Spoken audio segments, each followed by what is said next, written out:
11 अप्रैल 2026 की बात होती है। बिहार का एक जिला है अररिया।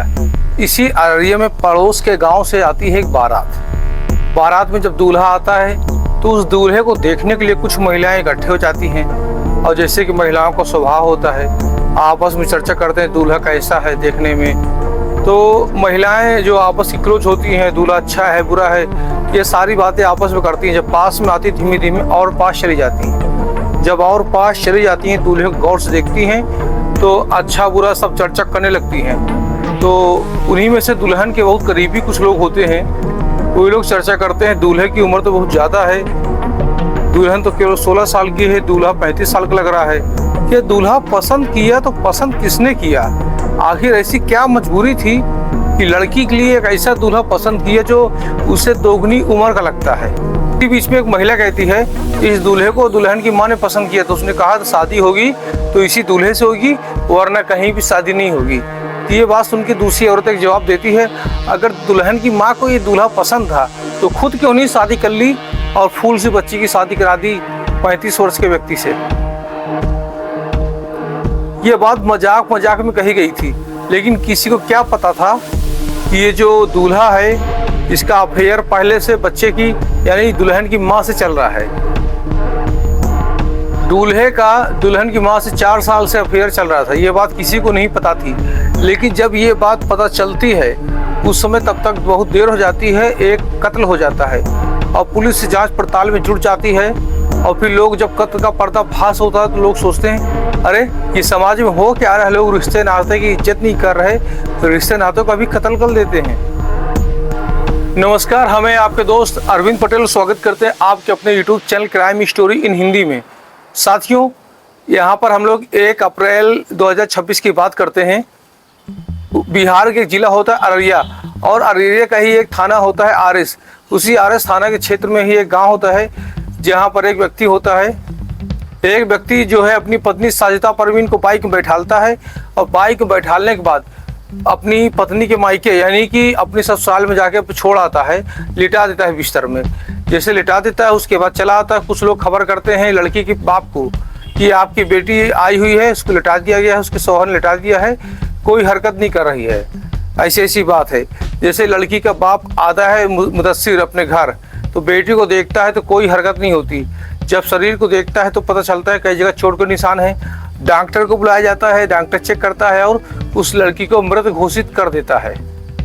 यहाँ पर रोना पिटना मच जाता है। रात 11 बजे की बात होती है और रोते पिटते ये बात पूरे मोहल्ले में फैल जाती है। बच जाता है सुबह 7 और पूरे मोहल्ले के लोग इकट्ठे होते हुए कहते हैं आखिर इस बात की क्या जल्दी थी, क्या जरूरत थी एक छोटी सी फूल सी बच्ची की 35 वर्ष के व्यक्ति से शादी करने की।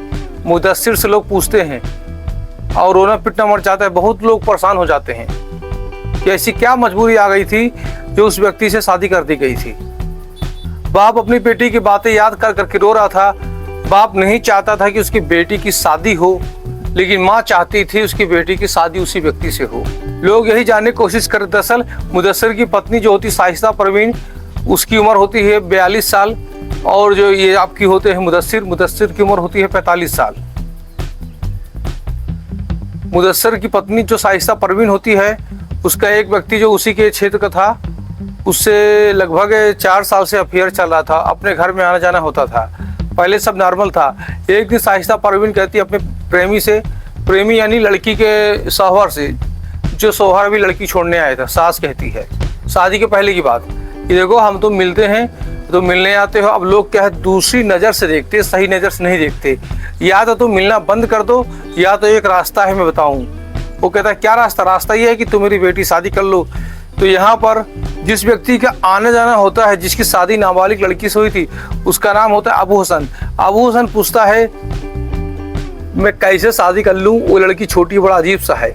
तो वहाँ पर साजिदा परवीन कहती है वो सब मेरी जिम्मेदारी है, कोई कुछ नहीं कहेगा, तुम केवल शादी कर लो बस उससे, तो उससे हम तुम आराम से मिलते रहेंगे। 4 साल तक अबू हसन हमेशा आता जाता रहता है। मुदस्सिर को इसकी कोई भी जानकारी नहीं होती, लेकिन साजिदा परवीन को सब जानकारी रहती है क्योंकि उसी का तो अफेयर चल रहा था। अबू हसन होता है ये भी अररिया थाना क्षेत्र की जगह होती छमटा का ही रहने वाला होता है। यहाँ पर सब लोग शादी के लिए मना करते हैं। लड़की रो रही होती, कहती शादी नहीं करूँगी, लेकिन पूरे घर वालों को आखिर शाइस्ता परवीन के सामने झुकना ही पड़ता है। उसके बाद वो वक्त आता है जो मुकर्रर किया गया था 11 अप्रैल 2026 की तारीख तय कर ली जाती है शादी के लिए। पहले तो कोई बात नहीं, लेकिन जब ये शादी तय हो जाती है, जब बारात आ जाती है, तब लोग चर्चा करते हैं ये वही अबू हसन है जो 4 साल से इसके घर में आता था। आज वही इसका दामाद बन के आ रहा है घर में। यहाँ शादी हो जाती है धूमधाम से, लेकिन बेटी की कतई भी मर्जी नहीं होती कि उस अधेड़ उम्र के व्यक्ति से उसकी शादी हो। 11 अप्रैल 2026 को लड़की विदा होकर ससुराल चली जाती है। सब कुछ ठीक ठाक चल रहा हो तो फिर एक दिन माँ सोचती है मैं खुद चली जाऊं अपनी बेटी के हालचाल लेने। बेटी के हालचाल लेती है माँ शाइस्ता परवीन। उसके बाद में वो कहती मेरे सिर में दर्द हो रहा है, मैं थोड़ा आराम करना चाहती हूँ, लेटना चाहती हूँ। तभी बेटी का शौहर जो अबू हसन होता है वो आ जाता है। वो कहता है सासू माँ आप मेरे कमरे में जाके आराम कर सकती हैं दूसरे कमरे में। तो बेटी को इस बात से कोई एतराज़ नहीं होता। यहाँ पर जैसे बेटी थोड़ा सा जाती है उस कमरे में, पड़ोस वाले कमरे में, तो अपनी माँ को आपत्तिजनक हालत में अपने शौहर अबू हसन के साथ देख लेती है। वो कहती है माँ ये क्या कर रही हो। बेटी के पैरों के तले से जमीन खिसक जाती है और बेटी कहती माँ तुम्हें मेरा ही घर बर्बाद करने के लिए मिला था। एक काम करो चुपचाप तुम अपने घर चली जाओ, वहाँ तुम शांति से रहो या हमें शांति से हमें जीने दो, मेरी जिंदगी बर्बाद ना करो। तो बेटी की माँ शाइस्ता परवीन कहती है अरे बेवकूफ़, इसीलिए तो शादी कराई थी कि मेरा भी आना जाना रहे और तुम भी खुश रहो मैं भी खुश रहूँ। ये पैसा वाला इंसान है। वो कहती है 4 साल से हमारा अफेयर चल रहा है, तुम ज़्यादा परेशान मत हो, तुम भी खुश रहोगी मैं भी खुश रहूँगी। ये बात जब बेटी को पता चलती है तो बेटी बहुत ज़्यादा टेंशन में आ जाती है। बेटी की ऐसी हालत हो जाती है, बेटी किसी से कुछ भी कहने की स्थिति में नहीं होती। आखिर परिवार की इज्जत का सवाल जो होता है, ये बात उसके पिता तक पहुँच जाती है। पिता भी अपनी पत्नी शाइस्ता परवीन को समझाने की कोशिश करते, लेकिन ये बात बहुत आगे तक हो चुकी थी, कोई समझने को तैयार ही नहीं था। इसी बीच में ये आपका जो अबू हसन होता है ये अपनी पत्नी को लेकर अररिया जिले के पास एक जगह होती है कौड़ी चौक, वहाँ रह रहा होता है। और इसी बीच में सास भी पहुँच जाती है शाइस्ता परवीन वहीं पर दामाद बेटी के पास। ये तारीख होती है 1 जून 2026, रात के लगभग 11 बजे के आसपास की बात होती है। यहाँ पर सास दामाद यानी जो पूर्व प्रेमी हैं, ये लोग मिलके आपस में उस लड़की के साथ क्या किए पता नहीं, कि अगले दिन दामाद उस लड़की को बाइक में बैठाकर छोड़ आता है अपने ससुराल उस लड़की के मायके, और जहाँ पर लेटे लेटे उस लड़की की मौत हो जाती है। जब गांव वालों को पता चलता है तो कुछ लोग इकट्ठे होकर पुलिस के पास चले जाते हैं, साथ में मुदस्सिर को लेकर जाते हैं और मुदस्सिर के हाथों से एक तहरीर दिलाई जाती है। पुलिस ने FIR दर्ज की 125/2026 BNS, जिसकी धारा 61/2, 103, 238।